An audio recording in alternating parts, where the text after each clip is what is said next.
Hello दोस्तों, railway की पाठशाला में आपका स्वागत है। और दोस्तों आज हम पढ़ेंगे वेरी इंपॉर्टेंट टॉपिक जिसका नाम है ऊतक यानी कि टिश्यू। दोस्तों ये टॉपिक आप किसी भी एग्जाम की तैयारी कर रहे हो जिसके अंदर बायोलॉजी आती है ना, उसमें गाइज ये टॉपिक आता है। और स्पेशली रेलवे एग्जाम की बात बताऊं, रेलवे ग्रुप डी की। So guys railway group D के जो मैंने प्रीवियस ईयर पेपर देखे हैं 25 नंबर की अपनी जो साइंस आती है, हर शिफ्ट में जो ये छोटा सा टॉपिक है, मतलब आज खत्म कर देंगे इसको, इससे कम से कम एक क्वेश्चन जरूर आया था। हर शिफ्ट में गाइज 1 से 2 क्वेश्चन टिश्यू वाले चैप्टर थे, इससे गाइज आए थे। तो आज मैं आपको टिश्यू वाला चैप्टर है इसको कंप्लीट करा दूंगा और पूरी कंप्लीट थ्योरी मैं आपको बता दूंगा, जिससे आपके कोई भी क्वेश्चन अगर आए इससे तो गाइज आप उनमें नहीं अटकेंगे। चलिए शुरू करते हैं आज के इस वीडियो को। आपसे बस छोटा सा निवेदन है, आप हमारी इस रेलवे की पाठशाला पर नए हैं, चैनल को सब्सक्राइब कर दीजिएगा। और जो भी दोस्त आपके रेलवे के एग्जाम की तैयारी कर रहे हैं, किसी भी कॉम्पिटिटिव एग्जाम की तैयारी कर रहे हैं, उनके साथ हमारे इस वीडियो को शेयर कर देना। चलिए शुरू करते हैं आज के इस वीडियो को। देखिए सबसे पहले बात करते हैं कि आपके जो ऊतक होते हैं, टिश्यू होते हैं, वो होते क्या है। तो देखिए मैंने आपको बताया था कि भाई हमारे शरीर में क्या होते हैं कि सबसे छोटी जो इकाई होती है वो होती है कोशिका। यानी कि कोशिका हमारे शरीर की फंक्शनल एंड आपका जो क्रियात्मक व संरचनात्मक इकाई होती है। यानी कि आपके क्रियात्मक व संरचनात्मक इकाई यानी कि सबसे छोटी जो कोशिका, सबसे छोटा जो यूनिट होती है हमारे शरीर का, वो होती है कोशिका। जब बहुत सारी कोशिका मिल जाती है तो उससे हमारा बनता है एक ऊतक यानी कि एक आपका टिश्यू। और जब ऊतक मिलते हैं तो यहां पर बनता है आपका अंग। बहुत सारे अंग मिलते हैं, ऑर्गन मिलते हैं, तब बनता है तंत्र, जैसे आपका श्वसन तंत्र, पाचन तंत्र। और जब एक बहुत सारे तंत्र आपस में मिल जाते हैं तो यहां पर बनता है एक शरीर। सो गाइज इस प्रकार से कोई भी शरीर होता है, कोई बॉडी होती है, उसका आपके डेवलपमेंट होता है। अब बात करते हैं आपके जो हम देखिए ऑलरेडी कोशिका के बारे में पढ़ चुके हैं, अब बात करते हैं ऊतक के बारे में। तो देखिए ऊतक होते क्या है, कोशिकाओं के ऐसे समूह, कोशिकाओं का ऐसा ग्रुप, कोशिकाओं का ऐसा समूह जिसकी उत्पत्ति का मतलब ओरिजिन, वो कहां से बने हैं, है ना, उनका निर्माण कहां से हुआ है, इसके अलावा उनका परिवर्धन यानी कि उनका डेवलपमेंट कहां से हुआ है, और उनका कार्य मतलब उनका फंक्शन। तो उन ऐसे आपके जो कोशिकाओं के समूह जिनके कार्य समान हो, जिनकी उत्पत्ति समान हो और जिनका डेवलपमेंट यानी कि विकास समान हुआ हो, कोशिकाओं के ऐसे समूह को हम बोलते हैं ऊतक। शॉर्ट में आपको बहुत सारी बुक में इसकी जो डेफिनेशन है वो ये मिल जाएगी कि कोशिकाओं का ऐसा समूह जो किसी समान कार्य को संपादित करता है उसे हम क्या बोलते हैं, ऊतक। लेकिन इसकी जो प्रॉपर डेफिनेशन है वो ये है कि कोशिकाओं का ऐसा समूह जिसकी आपके जो उत्पत्ति है, ओरिजिन है, उसका डेवलपमेंट है यानी कि उसका विकास है, परिवर्तन है, और उसका जो फंक्शन है, उसका जो कार्य है वो आपका समान होता है। कोशिकाओं के ऐसे ग्रुप को हम क्या बोलते हैं, ऊतक। यानी कि मान लीजिए हमारे 50 कोशिकाएं हैं और 50 की 50 कोशिकाएं हैं, वो एक ही जगह से उत्पन्न हुई हो, उनका डेवलपमेंट भी समान हुआ हो और वे किसी पर्टिकुलर काम को करें, एक निश्चित कार्य को करें, सारी की सारी ऐसी कोशिकाओं के ग्रुप को हम क्या बोलते हैं, टिश्यू। अब बात करते हैं इसके अध्ययन की कि ऊतक जो होते हैं, ऊतक का अध्ययन यानी कि टिश्यू का जो अध्ययन किया जाता है विज्ञान की, उस शाखा को क्या कहते हैं, तो उस शाखा को बोलते हैं हिस्टोलॉजी।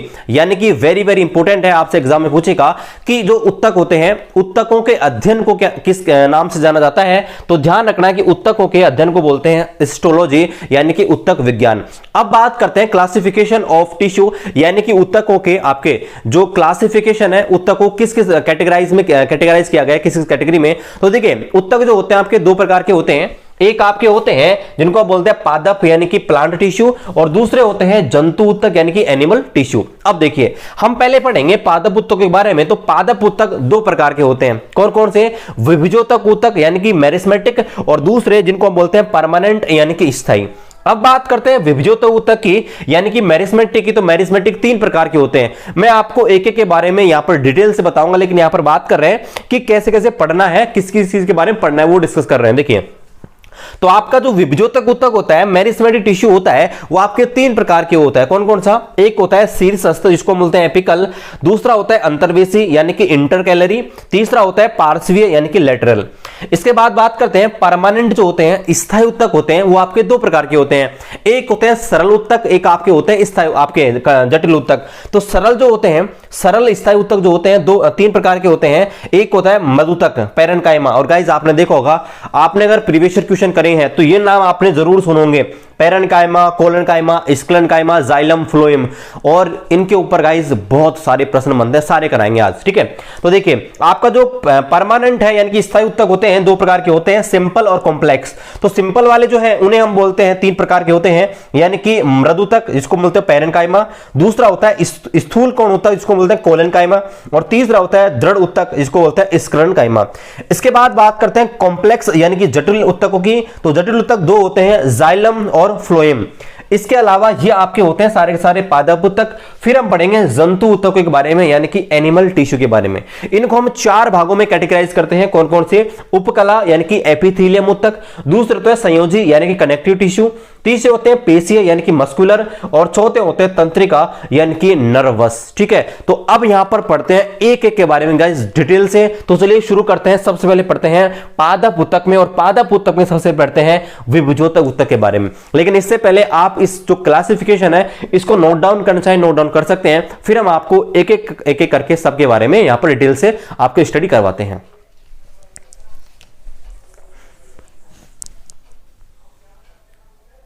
चलिए तो दोस्तों सबसे पहले बात करते हैं आपके विभुजोतक यानी कि मेरिस्मेटिक टिश्यू के बारे में। अब पहले बात तो ये करते हैं कि मेरिस्मेटिक टिश्यू होता क्या है यानी कि विभुजोतक उत्तक होता क्या है। तो देखिए यह उत्तक आपके जो सक्रिय वृद्धि वाले क्षेत्र होते हैं, यानी कि ये आपके जो पेड़ पौधे होते हैं ना, उनमें ऐसे भाग होते हैं जहां पर आपके लगातार आपका जो पेड़ होता है वो ग्रोथ करता रहता है, वृद्धि करता रहता है। तो उन क्षेत्रों में पाए जाने वाले जो उत्तक होते हैं ना, जहां पर लगातार वृद्धि होती रहती है, आपका ग्रोथ होता रहता है, उन भागों में आपका ये टिश्यू पाया जाता है। यानी कि जो मेरिस्मेटिक टिश्यू है, विभुजोतक उत्तक है, यह पादप के उस भाग में पाया जाएगा जहां पर सक्रिय वृद्धि वाले क्षेत्र है, मतलब जहां पर हमेशा ग्रोथ होती रहती है ना। आपको बताओ पेड़ होता है, पेड़ का तना है, हमेशा फूलता ही रहेगा, उसकी टहनियां हमेशा बढ़ती रहती हैं। तो ऐसे कुछ भाग होते हैं जहां पर हमेशा ग्रोथ होती रहती है, तो उन भागों में पाया जाता है आपका विभुजोतक उत्तक यानी कि मेरिस्मेटिक टिश्यू। दूसरी मोस्ट इंपोर्टेंट बात ध्यान रखना, वेरी वेरी इंपोर्टेंट, आपसे 2018 में यह प्रश्न बहुत बार पूछा गया था, निम्न में से किस उत्तक में कोशिका विभाजन संभव है? तो ध्यान रखना, नाम से ही पता लग रहा है विभुजोतक यानी कि विभाजन आ रहा है, यानी कि ध्यान रखना विभुजोतक उत्तक है, मेरिस्मेटिक टिश्यू है, इसमें कोशिका विभाजन की क्षमता होती है। ध्यान रखना, वेरी वेरी इंपोर्टेंट, आपसे पूछेगा निम्न में से किस आपके जो निम्न में से किस उत्तक में कोशिका विभाजन की क्षमता होती है? ध्यान रखना मेरिस्मेटिक यानी कि विभुजोतक, एग्जाम ऑप्शन में दे देगा आपको जाइलम, फ्लोएम है ना ये वाले। तो ध्यान रखना विभुजोतक उत्तक होता है, ये आपकी कोशिका विभाजन, सेल डिवीजन इसके अंदर पाया जाता है, खुद ये सेल डिवीजन कर सकता है। अब बात करते हैं विभुजोतक उत्तक होते हैं वो आपके कितने प्रकार के होते हैं? तो ये आपके तीन प्रकार के होते हैं, जिस जिस स्थान पर पाए जाते हैं उस आधार पर इनके तीन नामकरण किए गए हैं। देखिए पहला होता है एपिकल यानी कि शीर्षस्थ।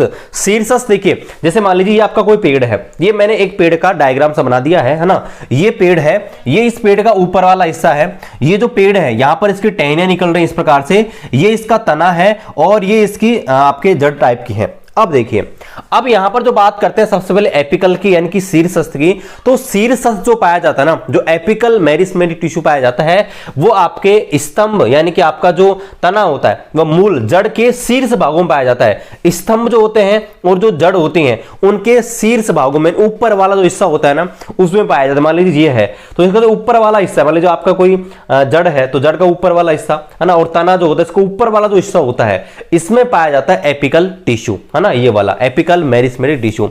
अब देखिए इसका काम क्या होता है, इसका जो काम होता है वो होता है कि पादप की जो लंबाई होती है ना, पादप की लंबाई है उसको वृद्धि करने के लिए जिम्मेदार होता है। यानी कि जो पेड़ है, पेड़ की जो लंबाई बढ़ेगी उसके लिए जिम्मेदार होता है। यानी कि ये यहां पर पाया जाता है एपिकल, यानी जहां से आपका पेड़ बढ़ता रहेगा बढ़ता रहेगा बढ़ता रहेगा उस वाले क्षेत्र में पाया जाएगा। तो इसकी जो लंबाई बढ़ेगी ना, ध्यान रखना प्रश्न एक लाइन में आपको बताऊं तो आपका जो एपिकल होता है, जो शीर्षस्थ मेरिस्मेटिक टिश्यू होता है, पेड़ की लंबाई वृद्धि करने के लिए जिम्मेदार होता है। पेड़ जो बढ़ता है ना, कोई पेड़ छोटा रह जाता है, कोई बड़ा हो जाता है, कोई बड़ा हो जाता है, कोई बड़ा हो जाता है, तो आपने देखा होगा।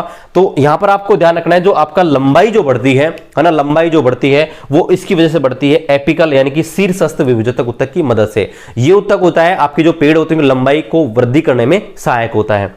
दूसरी बात करते हैं अंतर्वेशी यानी कि इंटर कैलरी। अब ये देखिए इंटर कैलरी होता है ना, वो आपके शीर्षस्थ का ही एक पार्ट है। शीर्षस्थ जो टिश्यू होते हैं उनका ही भाग होता है, लेकिन ये कहां पाया जाता है? देखिए ये पाया जाता है जहां से आपकी जो टहनियां हैं वो निकल रही हैं, जहां से आपकी टहनियां होती है ना वहां से निकल रही हैं, वहां पर आपका इंटर कैलरी पाया जाता है। यानी कि अगर बात करें अंतर्वेशी तो यह पत्तियों के आधार, जहां से पत्ते नए निकल रहे हों उनका बेस, इसके अलावा टहनी जो होती है, टहनी के पर्व, यानी कि टहनी जहां से निकल रही हो, मान लो टहनी यहां से निकल रही है तो यहां पाया जाएगा। तो आपका जो इंटर कैलरी है मतलब अंतर्वेशी होता है वो आपके टहनी के पर्व भाग के दोनों ओर पाया जाएगा, है ना, जो टहनी जहां से निकलती है उसके दोनों ओर, और आपका जो पत्ती होती है, पत्ती जहां से निकलती है उसके आधार पे, उसके बेस पे पाया जाता है। अब इसका काम क्या होता है? देखिए इसकी जो कोशिकाएं होती है ना गाइस, ये आपके बहुत ही क्रियाशील होती हैं। तो ध्यान रखना, जो घास होती है और आपके जो एक बीज पत्री होती है उनमें जो डेवलपमेंट होता है, उसमें ग्रोथ होती है ना, वो आपके अंतर्वेशी इंटर कैलरी टिश्यू की मदद से ही होती है। यानी कि ये जो वाला होता है ना अंतर्वेशी, वो आपके जो घास होती है, स्पेशली आपको होता है बंबू जो होता है, बांस जो होता है, बहुत ज्यादा आपकी वृद्धि कर लेता है, बहुत मतलब आप ये मान के चलिए कि बहुत अधिक, बहुत तेजी से वो क्या कर लेता है, अपनी लंबाई बढ़ाता है। तो ध्यान रखना है कि आपके जो घास होती है, एक बीजपत्री मोनोकोट जो होते हैं, उनके अंदर जो ग्रोथ होती है वो आपके अंतर्वेशी यानी कि इंटर कैलरी टिश्यू की मदद से होती है। ये आपका होता है दूसरा। अब बात करते हैं तीसरे, इनकी पार्श्वीय, इसको कैम्बियम या लेटरल भी बोलते हैं, दोनों इसी के नाम है, ध्यान रखना। पार्श्वीय विभजत ऊतक यानी कि कैम्बियम या लेटरल। अब देखिए ये आपके जो पाया जाता है वो आपके जड़ और तना जो होता है उसके पार्श्व यानी कि बाहरी हिस्से में। मान लीजिए ये आपका तना है या आपका पेड़ है, तो इसका जो बाहरी भाग है ना इसमें पाया जाएगा, और आपकी जो जड़ होती है, जड़ के आउटर यानी कि बाहरी हिस्से में पाया जाता है। अब बाहरी हिस्से में पाया जाता है, इसका काम क्या होता है? देखिए ये लेटरल होता है, देखो ये आपका पूरा तना है तो तने के बीच में नहीं पाया जाएगा, ये बाहर की तरफ पाया जाएगा। तो इसका काम क्या होता है? ये आपका जो तना होता है यानी कि स्टेम होता है और रूट होती है, इसकी वृद्धि में सहायक होता है। ध्यान रखना, वेरी वेरी इंपॉर्टेंट। तो आप इस पूरे मेरिस्टेमेटिक टिश्यू में दो क्वेश्चन ध्यान रखना। पहली बात तो ये कि कौन सा मेरिस्टेमेटिक टिश्यू है जो आपकी लंबाई होती है पेड़ पौधों की उसको बढ़ाने में हेल्प करता है, कौन सा एपिकल। अगर आपसे प्रश्न घुमा के पूछ ले कि भाई घास या एक बीज पत्री होते हैं, है ना, उनमें कौन सा विभजत ऊतक पाया जाता है, ध्यान रखना अंतर्वेशी इंटर कैलरी। और अगला प्रश्न ध्यान रखना कि जो आपके जड़ होती है या तना होती है उसकी जो मोटाई है ना, उसको कौन मोटा करता है? आपने देखा कोई पेड़ होते हैं पतले होते हैं, उनका जो तना होता है वो बढ़ जाता है, मोटा हो जाता है, तो उस मोटाई के लिए कौन जिम्मेदार है? उसकी मोटाई के लिए जिम्मेदार है पार्श्वीय यानी कि कैम्बियम या लेटरल। ये आपको ध्यान रखने हैं। तो गाइस ये थे आपके विभजोतक यानी कि मेरिस्टेमेटिक टिश्यू। चलिए अब आगे बात करते हैं, लेकिन इससे पहले आप इसको नोट डाउन कर लीजिए।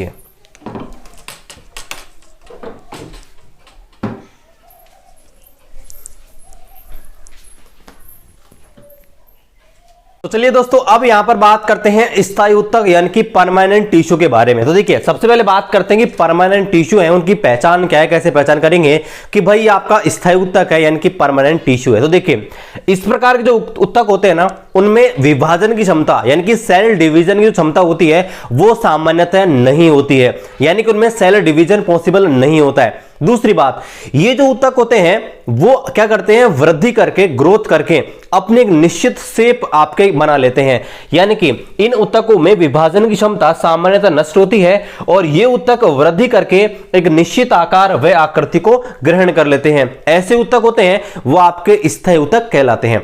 अब बात करते हैं स्थायी ऊतकों की।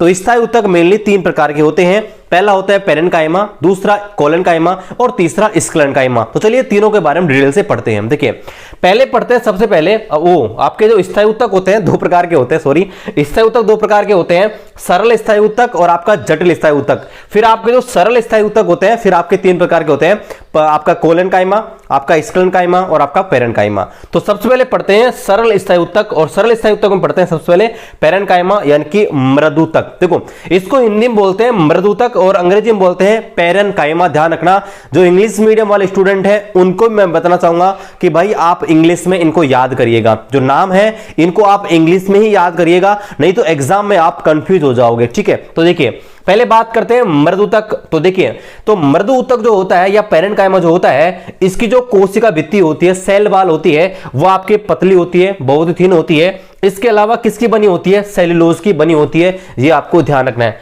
दूसरी सबसे मोस्ट इंपोर्टेंट बात ये है, ठीक है, रेड मार्क कर देता हूं इसको।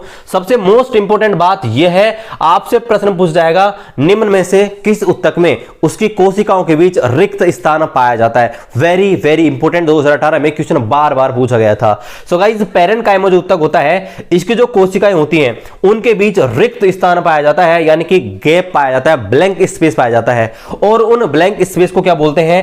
अंतर कोशिकीय स्थान, यानी कि इंटरसेलुलर स्पेस बोलते हैं। ध्यान रखना है, इंटरसेलुलर स्पेस यानी कि अंतर कोशिकीय स्थान। आपसे प्रश्न पूछेगा निम्न में से किस ऊतक में अंतर कोशिकीय स्थान पाया जाता है। अंतर कोशिकीय स्थान का मतलब क्या है? कोशिकाओं के बीच जगह पाई जाती है, स्थान पाया जाता है ना। तो ध्यान रखना है कौन सा ऊतक होता है? पैरेनकाइमा। आगे बात करते हैं पैरेनकाइमा क्या काम करता है और कहां पाया जाता है। तो जो आपका पैरेनकाइमा होता है वो आपके कोमल जो भाग होते हैं, कोमल जो भाग होते हैं पेड़ पौधों में, वहां पर पाए जाते हैं। और इसका जो काम होता है गाइस, मेन जो काम होता है वो होता है खाद्य संग्रहण, यानी कि स्टोरेज ऑफ फूड, यानी कि पेड़ पौधों में भोजन के, ध्यान रखना मैं परिवहन की बात नहीं कर रहा, परिवहन के लिए आपका जो फ्लोएम है वो जिम्मेदार होता है, लेकिन ध्यान रखना यहां पर जो संग्रहण की बात हो रही है, स्टोरेज की बात हो रही है, यानी कि पेड़ पौधों में जो भोजन होता है इसको स्टोर कौन करता है? तो ध्यान रखना उसको आपके करता है कौन? पैरेनकाइमा। वेरी वेरी इंपॉर्टेंट, ये आपके खाद्य का संग्रहण करता है। आगे बात करते हैं कि यहां पर देखिए इसकी जो कोशिकाएं होती है वो कैसी होती है। ये लाइन भी वेरी वेरी इंपॉर्टेंट गाइस, क्योंकि यहां पर प्रश्न 2018 में पूछा गया था निम्न में से किस ऊतक की कोशिकाएं मृत होती हैं, और ये प्रश्न में आया था निम्न में से किस ऊतक की कोशिकाएं आपकी जीवित होती हैं। तो ध्यान रखना है जो आपका मृतक होता है, पैरेनकाइमा होती है, इसकी जो कोशिकाएं होती है, सेल होती हैं, क्या होती हैं? आपके जीवित होती हैं। इसके अलावा बंधन मुक्त होती हैं, यानी किसी प्रकार का कोई बंधन नहीं पाया जाता। अगला मोस्ट इंपोर्टेंट यहां पर देखिए, यहां पर ये मोस्ट इंपोर्टेंट लाइन है कि आपके कुछ पैरेनकाइमा टिश्यू जो होते हैं, पैरेनकाइमा जो होते हैं, कुछ पैरेनकाइमा टिश्यू ऐसे होते हैं जिनमें आपके क्लोरोफिल पाया जाता है। क्लोरोफिल का मतलब हरित लवक पाया जाता है। और ऐसे पैरेनकाइमा ऊतक लिख लेना, ऐसे पैरेनकाइमा ऊतक जिनके बीच क्लोरोफिल या हरित लवक मौजूद होता है, उन पैरेनकाइमा को हम बोलते हैं हरित आपको उनका बोलते हैं हरित ऊतक, या बोलेंगे तो हम क्लोरेनकाइमा, है ना। इनको क्या बोलेंगे? क्लोरेनकाइमा या हरित ऊतक उनको बोलेंगे।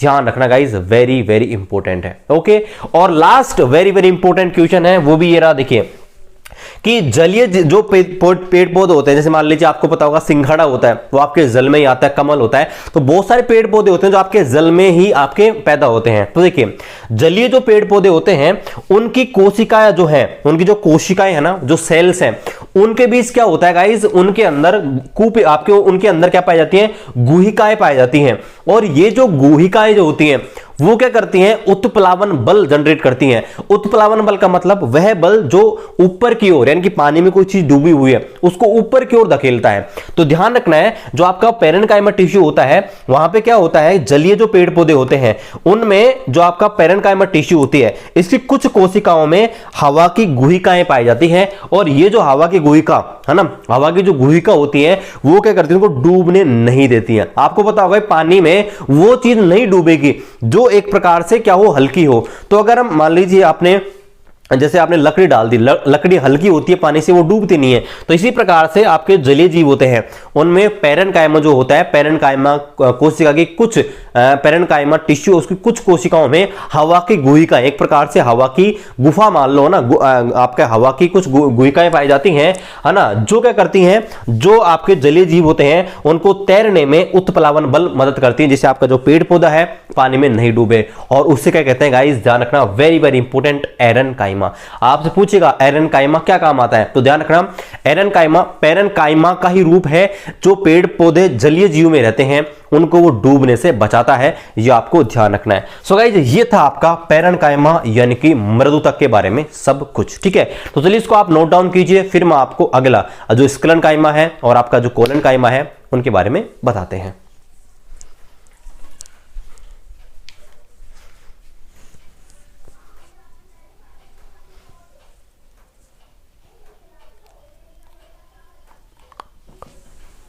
चलिए गाइज, अब यहां पर बात करते हैं आपके स्थूल कोणोत्तक यानी कोलेनकाइमा और आपके स्क्लेरेनकाइमा के बारे में। तो चलिए पहले हम पढ़ते हैं जो स्थूल कोण उत्तक होता है यानी कि कोलेनकाइमा होता है वो क्या होता है और क्या उसके कार्य होते हैं। तो देखिए ये जो ऊतक होता है स्थूल कोण ऊतक यानी कि कोलन कायमा, इसकी जो कोशिका भित्ति होती है वो किसकी बनी होती है? इसकी जो कोशिका भित्ति होती है वो सेल्यूलोज और पैक्टिन की बनी होती है। ये क्वेश्चन 2018 के एग्जाम में बार बार पूछा गया था रेलवे ग्रुप डी में, ठीक है। तो ध्यान रखना है कि जो कोशिका भित्ति होती है वो आपकी स्थूल कोण ऊतक यानी कि कोलन कायमा की, वो आपकी बनी होती है सेल्यूलोज की और पैक्टिन की।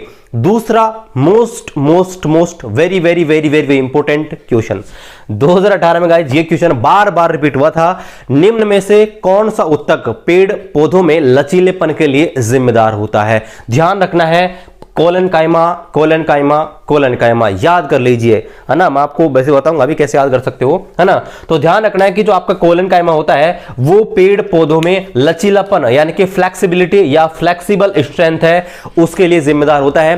पेड़ पौधों को लचीलापन यही प्रदान करता है। जैसे मान लीजिए आप टहनी है तो टहनी को मोड़ सकते हो ना, वही पेड़ है, पेड़ की आपने एक डाली है उसको पकड़ के खींच लिया तो वो टूटती नहीं है ना, वो फ्लेक्सिबल है, छोड़ देगा वापस मुड़ जाती है। तो जो फ्लेक्सिबिलिटी होती है वो आपके स्थूल कोणों तक यानी कि कोलन कायमा ही देता है।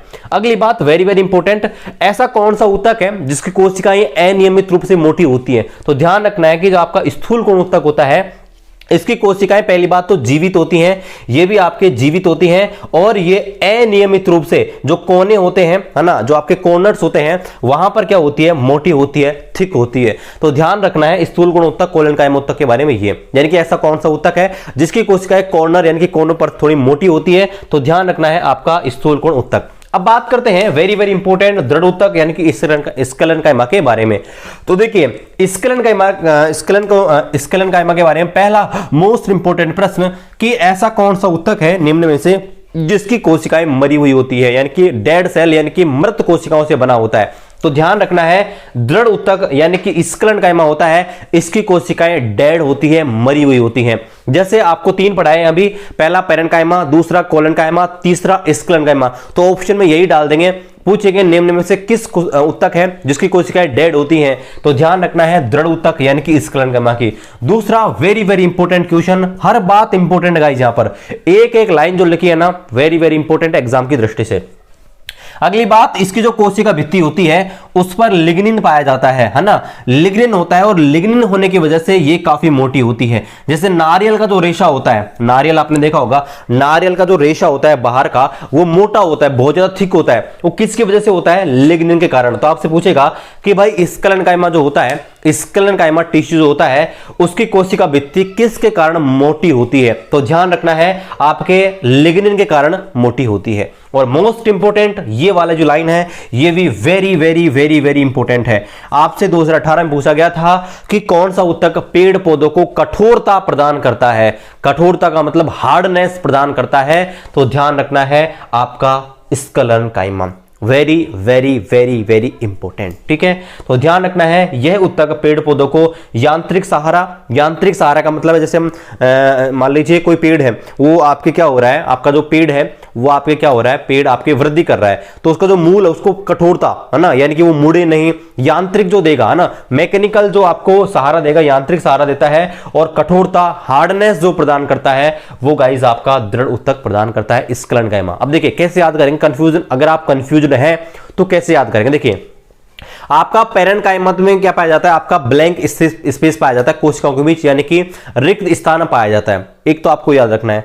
दूसरा, इन दोनों में कंफ्यूजन अगर आप हो तो देखो स्थूल कोण ऊतक अंग्रेजी में याद करिए, मैं आपको बताया अंग्रेजी में याद करना। देखिए कोलन कायमा, कोलन कायमा से क्या याद आ रहा है? कोलगेट, है ना, कोलन कायमा से कोलगेट याद आ रहा है। कोलगेट बिल्कुल लचीली होती है ना भाई, लचीली होती है ना एकदम, यूं निकालोगे तो टूट के गिर जाएगी, लचीली। तो ध्यान रखना है कि जो कोलन कायमा होता है वो पेड़ पौधों में लचीलापन यानी कि फ्लेक्सिबिलिटी के लिए जिम्मेदार होता है ना, इसका तो काम हो गया। दूसरा, अब बात करें अगर आप कंफ्यूज हो जाते हो ना कौन सा क्या काम करता है, अब देखिए स्क्लेरन कायमा, स्क्लेरन कायमा से याद रखिए स्केटल सिस्टम, हमारी जो रीढ़ की हड्डी होती है ना, स्केटल सिस्टम यानी कि हमारी रीढ़ की हड्डी तंत्रिका तंत्र। तो आपको बताओ भाई रीढ़, जब बात हो रही है स्क्लेरन कायमा यानी कि स्केटल सिस्टम, यानी कि रीढ़ की हड्डी याद आनी चाहिए। रीढ़ की हड्डी बहुत ही मजबूत होती है ना, तो ध्यान रखना है हमारे शरीर में वो जो पेड़ पौधे होते हैं, पेड़ पौधों को जो मजबूती प्रदान करता है, कठोरता प्रदान करता है ना, वो कौन प्रदान करता है? स्क्लेरन कायमा। तो ये थे आपके कोलेनकाइमा, पेरेन्काइमा और आपका स्क्लेरेन्काइमा। ठीक है, ये तीनों को तीनों आपके आते हैं मृत ऊतक के श्रेणी में। अब हम पढ़ते हैं, वो सरल स्थायी ऊतक की श्रेणी में आते हैं। अब हम पढ़ते हैं जटिल स्थायी ऊतक के बारे में। चलिए इसको नोट डाउन कीजिए, फिर आगे कंटिन्यू करते हैं।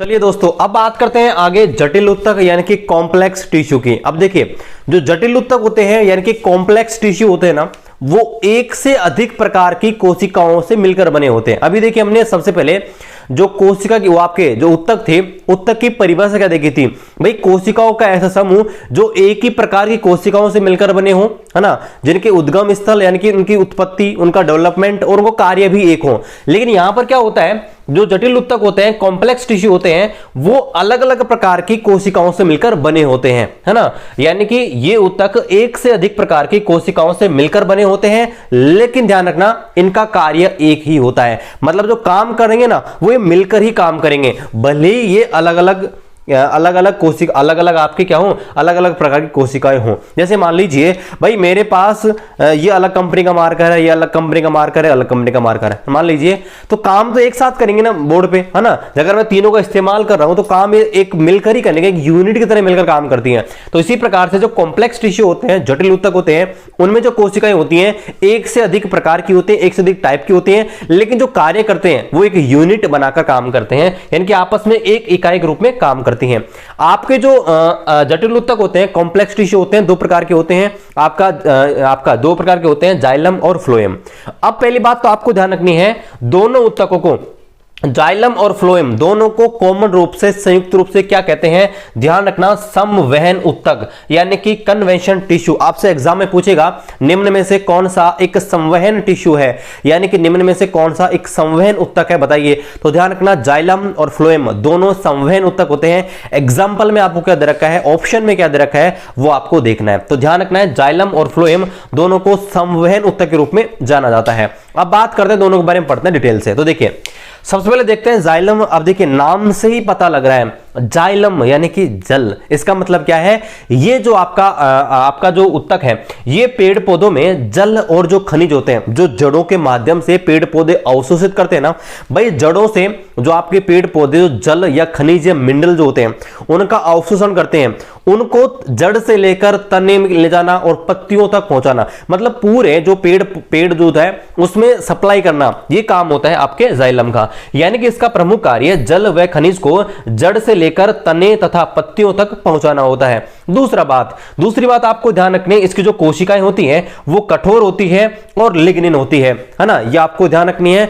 इसके अलावा अगली जो बात है वो ये है, यह 4 प्रकार की कोशिकाओं से मिलकर बना हुआ होता है। अभी हमने देखा था ना भाई, जटिल ऊतक होते हैं वो एक या अधिक प्रकार की कोशिकाओं से मिलकर बने होते हैं, तो जाइलम जो होता है वो 4 प्रकार की कोशिकाओं से मिलकर बने होते हैं। नाम ध्यान रखना गाइस, 2018 में क्वेश्चन बार बार पूछा गया था।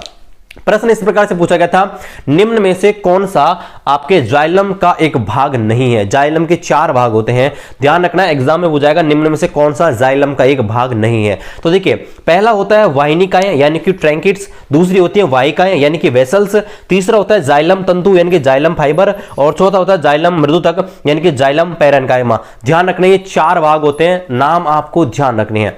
एक मोस्ट इंपोर्टेंट ध्यान रखना, अगर मैं आपसे ऐसे पूछूं निम्न में से कौन सा ऊतक एक मृत ऊतक है, डेड सेल है, लेकिन ऑप्शन में मैं स्क्लेरेन्काइमा नहीं दूं, तो फिर क्या करना है गाइस, फिर आपको टिक करना है जाइलम। क्यों? जाइलम में जो 4 कोशिकाएं होती हैं उनमें से 3 डेड कोशिकाएं होती हैं, सिर्फ एक जो जाइलम पेरेन्काइमा होती है वो ही जीवित होती है। इसलिए ध्यान रखना, इसको भी डेड टिश्यू यानी कि मृत ऊतक, यानी कि एक प्रकार से बोल सकते हैं मृत कोशिकाओं से बना हुआ ऊतक होता है, यानी कि डेड सेल से बना हुआ ऊतक होता है। तो अगर ऑप्शन में स्क्लेरेन्काइमा है तो स्क्लेरेन्काइमा टिक करेंगे, लेकिन ऑप्शन में स्क्लेरेन्काइमा नहीं है ना, तो फिर हमको टिक करना है जाइलम यानी कि आपका जाइलम। ओके, अब चलिए आगे बात करते हैं, आगे पढ़ते हैं हम फ्लोएम के बारे में। तो फ्लोएम नाम से ही पता लग रहा है फल खाएंगे, फ्लोएम यानी फल, है ना। तो फल का मतलब जो पेड़ पौधे जो फल बनाएंगे। अब पेड़ पौधे क्या फल बनाते हैं, आपको पता होगा, प्रकाश संश्लेषण के माध्यम से आपके जो पेड़ पौधे होते हैं वो ग्लूकोज और ऑक्सीजन बनाते हैं। तो जो भोजन उन्होंने बनाया है उसको विभिन्न भागों में जो ले जाने का काम होता है वो आपका होता है फ्लोएम का। तो ध्यान रखना है, इसका जो मुख्य कार्य होता है, जो खाद्य पदार्थ होता है ना, जो उन्होंने बनाया है उसको, आप देखिए खाद्य पदार्थ बनाता कौन है, प्रकाश संश्लेषण की क्रिया के द्वारा जो पत्ते होते हैं, पेड़ के जो पत्ते होते हैं ना, पत्तियां, वो बनाती हैं प्रकाश संश्लेषण की मदद से। तो जो पत्तियां होती हैं वहां से जो आपका भोजन है उसको विभिन्न भागों में ले जाने का जो कार्य होता है वो किसका होता है, फ्लोएम का। ये आपको ध्यान रखना है। फ्लोएम जो होता है, फ्लोएम के भी 4 भाग होते हैं, 4 कोशिकाओं से मिलकर बना होता है। कौन कौन सी? चालनी नलिकाएं यानी कि सीव ट्यूब्स, दूसरी सह कोशिकाएं यानी कि कंपेनियन सेल्स, तीसरी फ्लोएम रेशा यानी कि फ्लोएम फाइबर, और चौथा फ्लोएम मृदुतक यानी कि फ्लोएम पैरेन्काइमा। और ध्यान रखना है कि इसमें से फ्लोएम रेशा जो होता है, फ्लोएम फाइबर होता है, वो आपके डेढ़ कोशिका होती है। ठीक है, तो गाइज ये था आपका जाइलम एंड फ्लोएम। और गाइज इस प्रकार से हमने जो आपके पादप ऊतक हैं ये यहां पर कंप्लीट कर लिए हैं, है ना। अब हम पढ़ते हैं आपके जंतु ऊतक, और जंतु ऊतक पढ़ने के बाद हम आपको ऊतकों के बारे में इंपॉर्टेंट फैक्ट भी बताएंगे, है ना। आप टेंशन मत लीजिए, बहुत सारी चीजें अभी यहां पर अभी मैं आपको और बताऊंगा जो पादप ऊतक है उनके बारे में, है ना। तो आप टेंशन मत लीजिए, आपको सब कुछ कराया जाएगा, लेकिन इससे पहले आप इसको नोट डाउन कीजिए, फिर हम आगे कंटिन्यू करते हैं।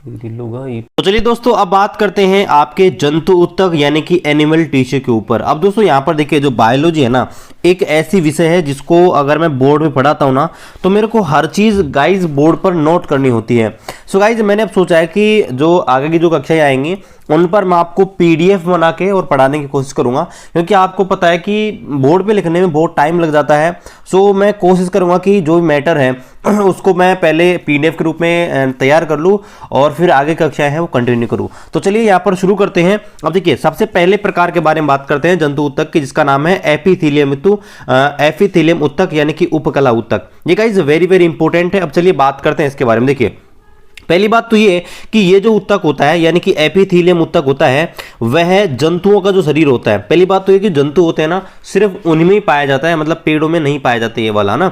ये सारे ऊतक आज हम पढ़ने वाले हैं वो आपके जो जंतु होते हैं उनमें पाए जाते हैं, ये आपको ध्यान रखना है। अब देखिए, तो जंतु की जो बॉडी होती है, मान लीजिए हमारा शरीर है, तो हमारे शरीर के ढकने के लिए तथा बाह्य सुरक्षा, जो आउटर सिक्योरिटी है, यानी कि बाहर से जो प्रोटेक्शन करेगी, मान लीजिए हमारी जो स्किन है वो एक प्रकार से उपकला ऊतक का उदाहरण है। तो हमारे शरीर में कोई भी चीज एंटर करेगी, है ना, तो हमारी स्किन प्रोटेक्शन करेगी उस चीज को। मिट्टी है, कोई भी आपके वातावरण से कोई भी कारक अंदर जा रहा है तो उसको जाने से रोकती है।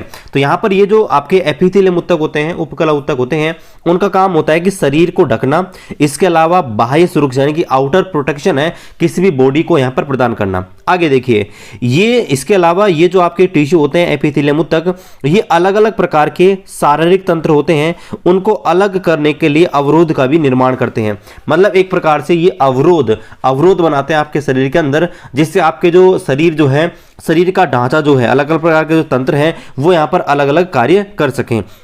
अगली बात आपको ध्यान रखने की, ये जो ऊतक होते हैं एपिथेलियम ऊतक, इनकी कोशिकाएं होती हैं एक दूसरे से सटी हुई होती हैं, है ना, एक दूसरे से मतलब कनेक्टेड बोल सकते हो, एक दूसरे से थोड़ी पास पास होती हैं। और ध्यान रखना है कि ये अनवरत परत का निर्माण करती है। इसका मतलब ये लेयर के रूप में पाई जाती है। जैसे आपको पता होगा हमारी जो स्किन होती है, हमारी जो त्वचा होती है, अगर वो त्वचा ऊपर से कट जाती है, दूसरी त्वचा आ जाती है ना, तो ऐसे बहुत सारी लेयर पाई जाती हैं। तो आपको ध्यान रखना है जो कोशिकाएं होती हैं वो मिलकर एक प्रकार से लेयर का निर्माण करती हैं, ये आपको ध्यान रखना है।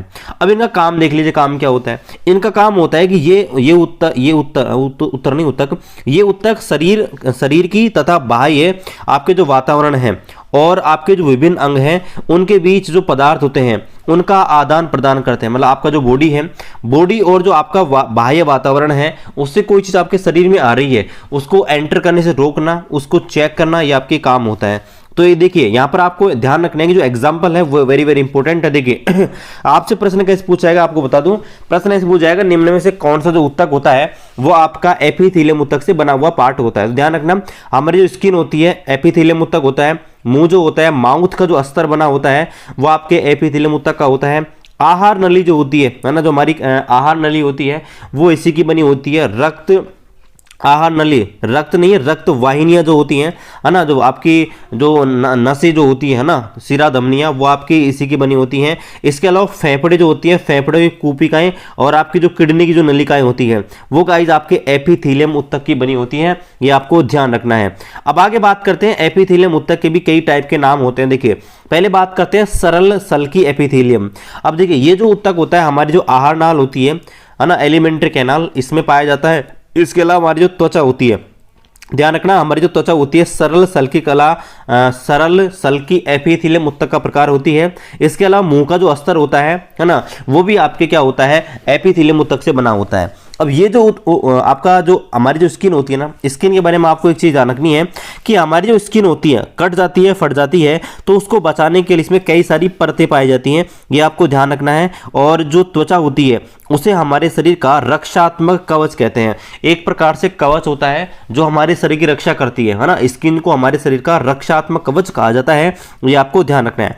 दूसरा जो एपिथेलियम ऊतक है उसका प्रकार है स्तंभाकार एपिथेलियम, यानी कि कोलमनर एपिथेलियम। ये क्या होता है, देखिए ये ऊतक उन स्थानों में पाया जाता है जहां पर अवशोषण यानी कि आपका एब्सोर और आपका स्राव यानी सीक्रेशन हो रहा हो, वहां पर आपके ये ऊतक यहां पर पाए जाते हैं। अब जैसे आपका जो आंत जो होती है ना, हमारी जो इंटेस्टाइन होती है, आंत जो होती है, उसका आंतरिक भाग होता है वो इसी ऊतक का बना होता है, आपका जो कोलमनर एपिथेलियम होगा।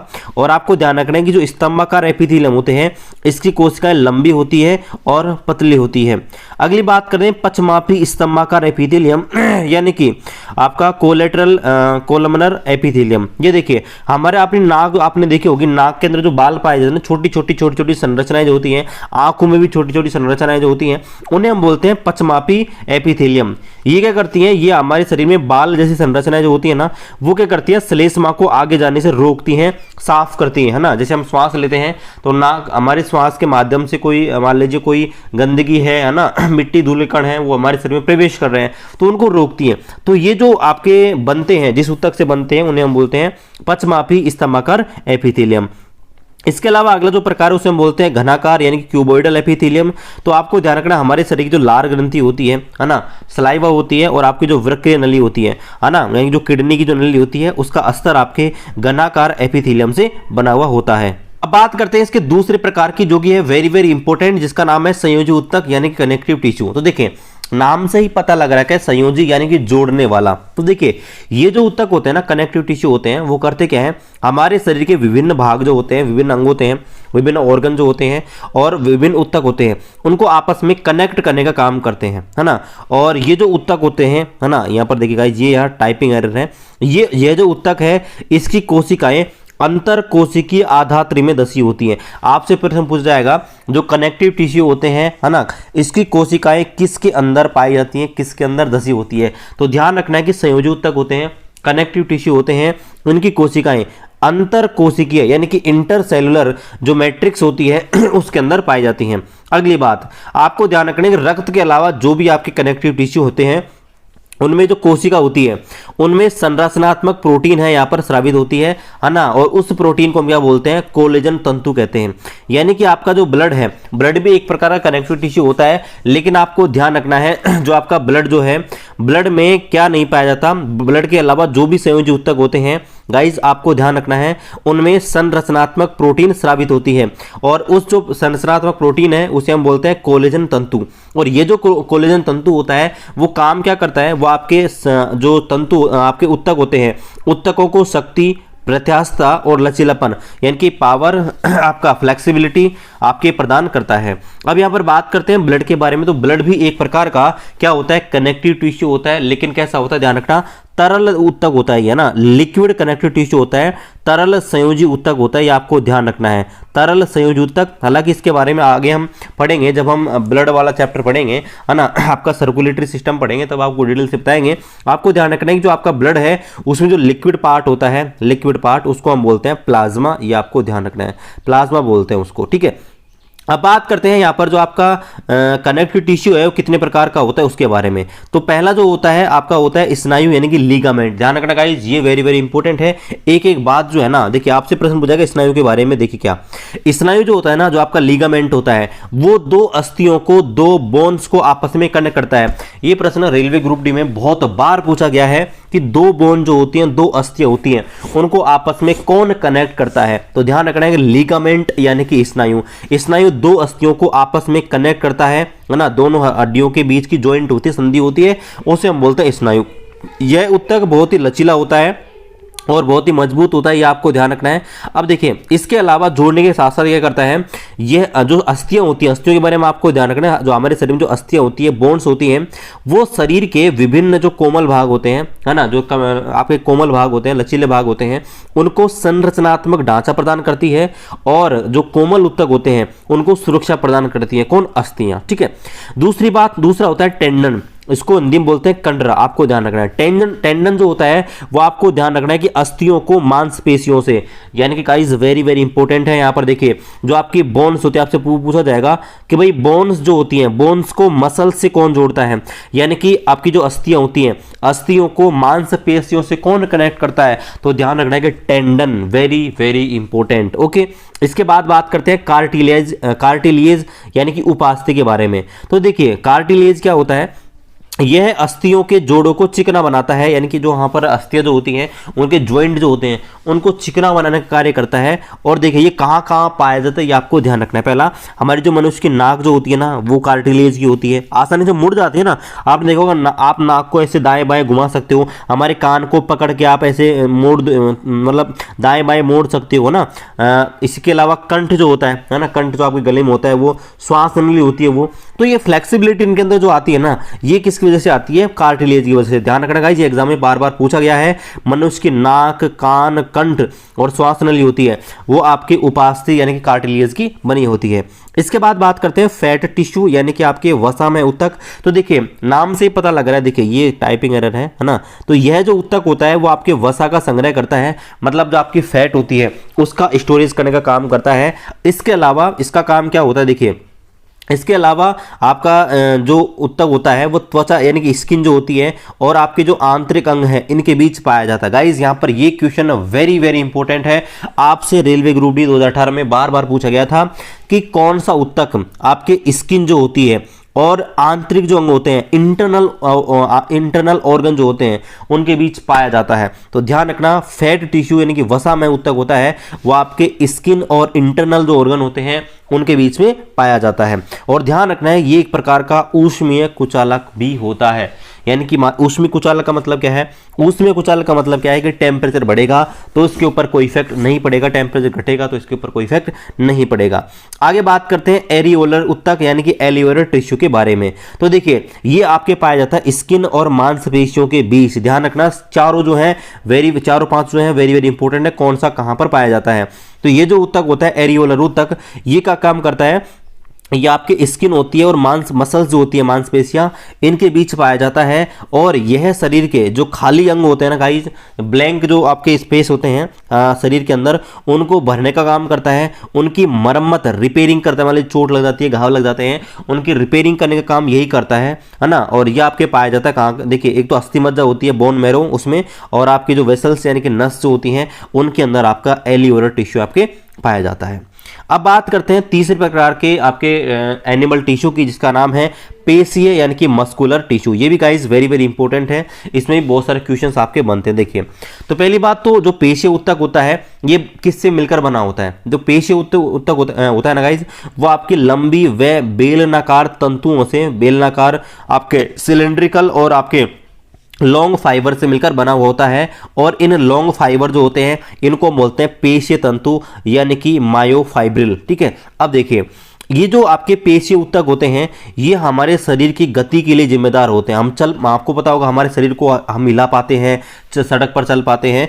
तो ये जो काम होते हैं वो आपके मस्कुलर टिश्यू की वजह से ही होते हैं। आपकी जो मांसपेशियां होती हैं वो आप हिला सकते हो ना, तो जो भी आप शरीर में एक्टिविटी करते हो, शरीर में जो आपकी गति जो होती है ना, मोशन जो होती है, वो गाइस इन्हीं की वजह से होती है। क्योंकि जब किसी भी चीज में उद्दीपन होता है ना, उद्दीपन के कारण यहाँ पर संकुचन होता है, कॉन्ट्रैक्शन होता है और असंकुचन होता है, और इस प्रोसेस से आपके जो पेशीय ऊतक होते हैं आपके शरीर की जो गति है उसको यहाँ पर मेंटेन रखते हैं। अब इसके प्रकार के बारे में पढ़ते हैं। देखिए, पहला प्रकार है कंकाल पेशी ऊतक। इसको हम बोलते हैं रेखित पेशी ऊतक भी बोलते हैं इसी को ही, कंकाल पेशी वाले को अंग्रेजी में बोलेंगे स्केटल मसल टिश्यू। देखिए, जो कंकाल पेशी ऊतक होता है ना, या रेखित पेशी ऊतक होता है, यह हमारे शरीर में ऐच्छिक नियंत्रण का कार्य करता है। ऐच्छिक नियंत्रण कार्य यानी कि ऐसे कार्य जो हम खुद अपनी इच्छा से कर सकते हैं, है ना। आपको पता होगा, अरे मान लीजिए हमने फोन पकड़ रखा है, तो हमारी इच्छा से तो हमने हाथ से पकड़ रखा है। हम पानी पी रहे हैं तो गिलास हमने अपनी इच्छा से हाथ से पकड़ा है। तो ऐसे कार्य जो हम खुद करते हैं, अपने कंट्रोल में है, हाँ, तो ऐसे जो कार्य होते हैं उनको ऐच्छिक कार्य बोलते हैं। तो ये जो कंकाल पेशी होती हैं, है ना, ये आपके ऐच्छिक पेशियां भी कहलाती हैं, क्योंकि ये ऐच्छिक नियंत्रण का कार्य करती हैं। आपको ध्यान रखना है कि ये जो होती हैं, ये आपके जो पेशियां होती हैं, ये आपके कंकाल की पेशियों से आपके जुड़ी हुई होती हैं। इनमें धारियां मतलब लाइंस पाई जाती हैं, इसलिए इन्हें रेखित पेशी ऊतक भी कहते हैं। एग्जाम्पल के रूप में आपके जो हाथ पैर होते हैं उनकी पेशियां इसका उदाहरण है। भाई, हाथ पैर की पेशियां हैं, आपके कंट्रोल में रहती है नहीं रहती है। आपका पैर ऐसे थोड़ी है, आपने किसी को भी लात मार दी, किसी को थप्पड़ मार दिया, आपके कंट्रोल में होती है तभी तो, है ना। आगे बात करते हैं, दूसरा जो प्रकार है वो ये है अरेखित पेशी। इनको हम गाइस चिकनी पेशी के नाम से भी जाना जाता है ना। स्मूथ आपके मसल्स के नाम से भी इनको जाना जाता है, चिकनी पेशी के नाम से। अब देखिए, ये पहली बात तो आपको ध्यान रखना है कि ये हमारे शरीर में नियंत्रण नहीं होता है, मतलब इनके ऊपर नियंत्रण नहीं कर सकते हैं, इसलिए ये अनैच्छिक क्रियाएं होती हैं। मतलब ऐसे कार्य जो हमने अपने कंट्रोल में नहीं रख सकते, वो कार्य आपके ऐसी जो पेशियां करती हैं। देखिए, हमारे शरीर में जैसे आहार नाल में संकुचन, आहार नाल में संकुचन का मतलब क्या, आपने भोजन कर लिया और भोजन करने के बाद वो संकुचन के माध्यम से आमाशय में जाएगा, फिर छोटी हाथ में, बड़ी हाथ में, तो वो आपके हाथ में थोड़ी है। आपने तो भोजन कर लिया और आगे की जो प्रोसेस है ऑटोमेटिक होती रहती है। इसके अलावा जनन मार्ग की भित्ति में स्थित होना, है ना, तो ये सारी चीजें होती हैं, वो आपके क्या होती हैं गाइज, ये आपके ऊपर कंट्रोल नहीं होती। जैसे आंखों की पलक, आंखों को आप झपकाते हो, आप कहेंगे सर आंखों को तो बंद करके रखते हैं, लेकिन आंखों का झपकना, पलकना, ये भी आपका क्या है, एक अनैच्छिक क्रिया का उदाहरण है। मूत्र वाहिनी और आपकी जो फेफड़े, आप श्वासन क्रिया जो करते हो, ये सारी चीजें क्या गाइस आपके हाथ में नहीं है ना। तो ये जो पेशियां होती हैं इनको हम बोलते हैं अरेखित पेशी यानी कि चिकनी पेशी। इन पर कोई धारियां नहीं पाई जाती, कोई लाइंस नहीं पाई जाती है, इसलिए इन्हें अरेखित पेशी के नाम से जानते हैं। अगली जो होती है, इसका तीसरा जो प्रकार होता है उसे हम बोलते हैं हृदय पेशी यानी कि कार्डियक मसल। देखिए, इसके नाम से पता लग रहा है कि ये जो पेशियां होती हैं, है ना, ये जो पेशी होती है वो हृदय के अंदर पाई जाती है, स्पेशली हार्ट जो होता है ना उसके अंदर पाई जाती हैं। और ये जीवन भर, यानी कि मैं आपको बता दूं, जब कोई भी नया बच्चा जन्म लेता है ना, तो भ्रूण में जब लगभग 1 वीक का हो जाता है, सबसे पहले हृदय उसके अंदर बनना लग जाता है, हार्ट सबसे पहले बनना लग जाता है, और जब किसी की डेथ होती है तो सबसे लास्ट में हृदय ही काम करना बंद करता है। यानी कि जीवन भर ये आपके लयबद्ध होकर, है ना, ये लयबद्ध होकर आपके संकुचन का काम करता रहता है। ध्यान रखना है हृदय वाली पेशियां। तो ध्यान रखना है कि आपसे प्रश्न पूछा जाएगा कार्डियक जो मसल होती हैं कहां पाई जाती हैं, तो ध्यान रखना है कि हृदय के अंदर, वेरी वेरी इंपॉर्टेंट, इनको कार्डियक मसल बोलते हैं। यह आपके एग्जाम में पूछा गया था। ध्यान रखना है कि ये भी आपके अनैच्छिक पेशी होती है। आपको पता है भाई, हृदय की धड़कन को आप कंट्रोल नहीं कर सकते। अगर कोई रोक के दिखा दो तो बता दो मेरे को, भाई हृदय की धड़कन आपके हाथ में नहीं है, आप कंट्रोल नहीं कर सकते, ये आपकी अनैच्छिक होती है। और ये भी ध्यान रखना है कि इनकी जो पेशियां होती हैं वो रेखित पेशी होती हैं, इनके ऊपर लाइंस पाई जाती हैं। अब लास्ट में बात करते हैं आपके चौथे प्रकार के एनिमल टिश्यू, जिसका नाम है तंत्रिका ऊतक यानी कि नर्वस टिश्यू। अब देखिए, होता क्या है कि हमारे शरीर में बहुत सारी क्रियाएं होती है। मान लीजिए आपके किसी ने आपके सुई चुबो दी, है ना, आपके सुई चुबो दी, तो आपका शरीर ऑटोमेटिक प्रतिक्रिया करता है। मान लीजिए किसी भी चीज है, आपने गर्म पानी कर रखा है नहाने के लिए, आपने उसके अंदर अंगुली डाली, तो आप थोड़ी देर बाद डाल के तुरंत क्यों उठा लेते हो, है ना। तो हमारे शरीर में प्रतिक्रियाएं होती हैं, तो इनको ये कंट्रोल करता है। तो होता क्या है कि मान लीजिए कुछ भी हमारे शरीर में, हमारे शरीर में जो संवेदनाएं होती हैं, उनको जो भी शरीर किसी भी अंग से प्राप्त किया जाता है, पहले वो मस्तिष्क में जाती है, मस्तिष्क से वो मैसेज लेके आती हैं और उसी अंग तक वापस लेकर वो मैसेज आती हैं। तो ये तंत्रिका ऊतक होते हैं ना, ये यहाँ पे ये कार्य करता है। देखिए, यानी कि यह उत्तक उद्दीपन के फलस्वरूप शरीर में होने वाली जो अनुक्रियाएं हैं उनके लिए जिम्मेदार होती हैं। ये एक विशिष्ट प्रकार की कोशिकाओं से बने होते हैं। आपके जो तंत्रिका उत्तक होते हैं ना, एक विशिष्ट प्रकार की कोशिकाएं होती हैं जिन्हें हम बोलते हैं न्यूरॉन। ध्यान रखना, न्यूरॉन जो होते हैं ना, न्यूरॉन में जो आपके उद्दीपन जो होते हैं, है ना, वो आपके विद्युत यानी कि इलेक्ट्रिकल और आपके केमिकल संकेत के रूप में चलते हैं, जिन्हें हम आवेग कहते हैं। इसका मतलब क्या गाइस, मान लीजिए हमने क्या किया, एक गर्म जल के अंदर अपनी अंगुली डाल दी, तो होता क्या कि हमारी अंगुली से जो मैसेज होते हैं हमारे मस्तिष्क को जाते हैं और मस्तिष्क तुरंत निर्णय लेता है कि भाई यहां से अंगुली हटा लो, है ना। तो ये जो मैसेज जाते हैं ना अंग से लेकर मस्तिष्क से और मस्तिष्क से लेकर वापस अंग तक, ये आपके विद्युत संकेत रूप में जाते हैं और इन विद्युत संकेतों गाइस हम बोलते हैं आवेग यानी कि इंपल्स। और ये कहां पाए जाते हैं, ये आपके पाए जाते हैं मस्तिष्क यानी कि आपका ब्रेन में, मेरुरज्जु, बोन मैरो और आपकी जो तंत्रिकाएं होती है न्यूरॉन, इनके अंदर गाइस आपके ये तंत्रिका उत्तक है यहां पर पाए जाते हैं। चलिए गाइस, यहां पर आपको टिश्यू के बारे में कुछ इंपॉर्टेंट फैक्ट है जिनके बारे में बताना चाहूंगा और यहां से गाइस वेरी वेरी इंपॉर्टेंट बहुत सारे क्वेश्चंस यहां पर आते हैं। देखिए, पहले बात करते हैं कि एपिडर्मिस के बारे में, कि एपिडर्मिस होती क्या है, इसके बारे में क्वेश्चंस आते हैं। देखिए, एपिडर्मिस क्या होती है, कोई भी कोशिका होती है ना, उसकी जो सबसे बाहरी परत होती है उसे हम बोलते हैं एपिडर्मिस, है ना। तो होता क्या है, जैसे शुष्क स्थान होते हैं, शुष्क स्थान का मतलब क्या होता है, जहां पर आपका पानी कम होता है, मरुस्थलीय क्षेत्र होते हैं, डिजर्ट एरिया होते हैं, वहां पर क्या होता है गाइस, आपकी जो एपिडर्मिस होती है, जो बाहर की परत होती है, पेड़ पौधे आपने देखे होंगे, तो पेड़ पौधे में क्या होता है गाइस, बाहर की छाल आपने देखी, परत देखी होगी, तो वो क्या होती है, वही आपकी एपिडर्मिस कहलाती है। तो आपको ध्यान क्या रखना है कि यहाँ पर जो आपके मरुस्थलीय क्षेत्र में जो शुष्क पौधे होते हैं, जहाँ पर पानी की बहुत कम मतलब कमी होती है, बहुत कमी होती है पानी की, तो वहाँ पर पानी नहीं मिलता है पेड़ पौधों को, तो वहाँ पर क्या होता है कि जो एपिडर्मिस होती है वो गाइस बहुत मोटी हो जाती है ना। जो बाहर की छाल जो होती है ना, एपिडर्मिस होती है, वो बहुत मोटी हो जाती है और जिससे क्या होता है कि जल का क्षय होता है। मतलब जल जो होता है ना, पानी है, वो पेड़ पौधों से बाहर नहीं निकले, क्योंकि पानी की पहले कमी होती है, तो पेड़ पौधे क्या होते हैं, आपके शरीर से जो पानी है उसका कम से कम मात्रा में उत्सर्जन करते हैं। तो आपकी जो एपिडर्मिस होती है वो क्या करती है, आपकी एपिडर्मल कोशिका जो होती है पौधे की बाहरी सतह पर एक मोम जैसी संरचना बना लेती है और जो कि क्या होती है, प्रतिरोधी होती है। प्रतिरोधी का मतलब यहां से आपके वाटर बाहर नहीं निकल पाता और यह जल के क्षय को रोकती है। इसके अलावा जो परजीवी होते हैं जो आपके पेड़ पौधे पे आपके पेड़ पौधे के अंदर एंटर कर रहे हो उसको भी कंट्रोल करती है। सो गाइस, ध्यान रखना है कि एपिडर्मल आपके ये होता है, एपिडर्मिस क्या होती है, आपके जो पेड़ पौधे होते हैं उनकी सबसे बाहरी परत होती है।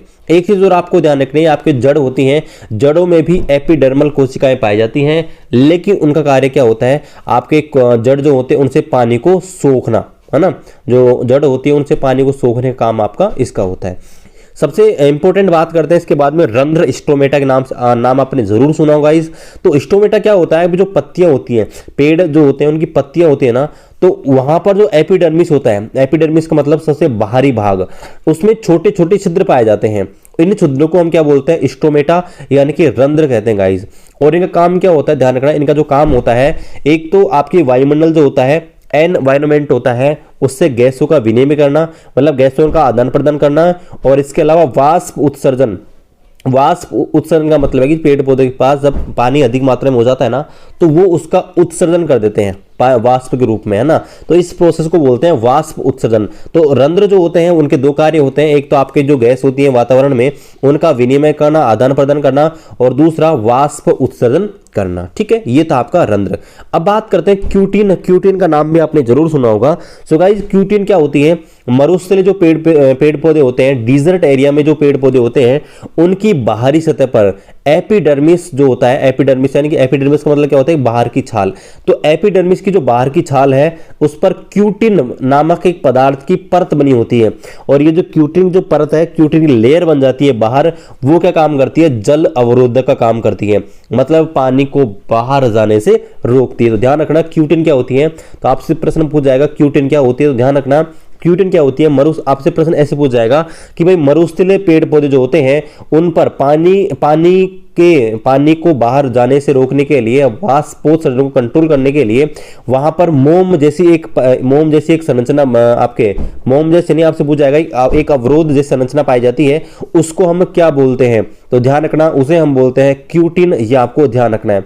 इसके अलावा एक होती है सुबेरिन। तो सुबेरिन क्या होती है, जो कॉर्क जो होता है ना, जो कोर्क होता है, कोर्क की छाल पर आपके एक सुबेरिन नामक जो पदार्थ होता है उसकी लेयर पाई जाती है। ये भी क्या करती है, ये आपकी जो छाल होती है, जो कोर्क की छाल होती है, उसको गाइज हवा और पानी के लिए अभेद्य यानी कि इनप्रेग्नेबल बनाती है। मतलब हवा और पानी उसके अंदर एंटर नहीं कर सके, एक प्रकार की परत बना लेती है। तो ये क्या होती है, ये आपकी एक प्रकार से बाहर की लेयर जो होती है गाइज, वो होती है आपकी सुबेरिन हो, चाहे क्यूटिन हो, चाहे रंध्र हो। ये आपकी आउटर क्या होती है, जो आपके वातावरण जो होते हैं उनसे बचाने के लिए आपके जो पेड़ पौधे होते हैं उनके शरीर पर बाह्य परत होती हैं।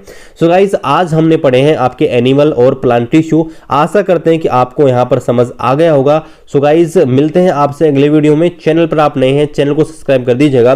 कोई भी डाउट है नीचे कमेंट कर दीजिएगा, रिप्लाई देने की पूरी कोशिश करूंगा। मिलते हैं अगले वीडियो में, तब तक खुश रहिए। जय हिंद, जय भारत।